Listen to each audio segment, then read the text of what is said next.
खैर मकदम है आपका न्यूज़ 18 उर्दू पर। भारत के साबिक क्रिकेटर रॉबिन उथप्पा को लेकर एक बड़ी खबर सामने आ रही है। रॉबिन उथप्पा के खिलाफ अरेस्ट वारंट जारी किया गया है। जी हाँ, उन पर एपीएएफओ में फ्रॉड करने का इल्जाम है। रिपोर्ट्स के मुताबिक रॉबिन उथप्पा ने अपने मुलाजमीन के सैलरी से 23 लाख रुपए तो काटे, लेकिन उसे उनके प्रोविडेंट फंड में जमा नहीं किया।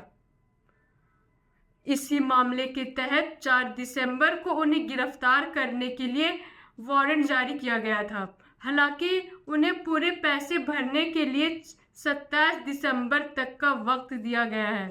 आपको बताते चले कि रॉबिन उथप्पा बेंगलुरु में मौजूद एक कपड़े की कंपनी चलाते हैं।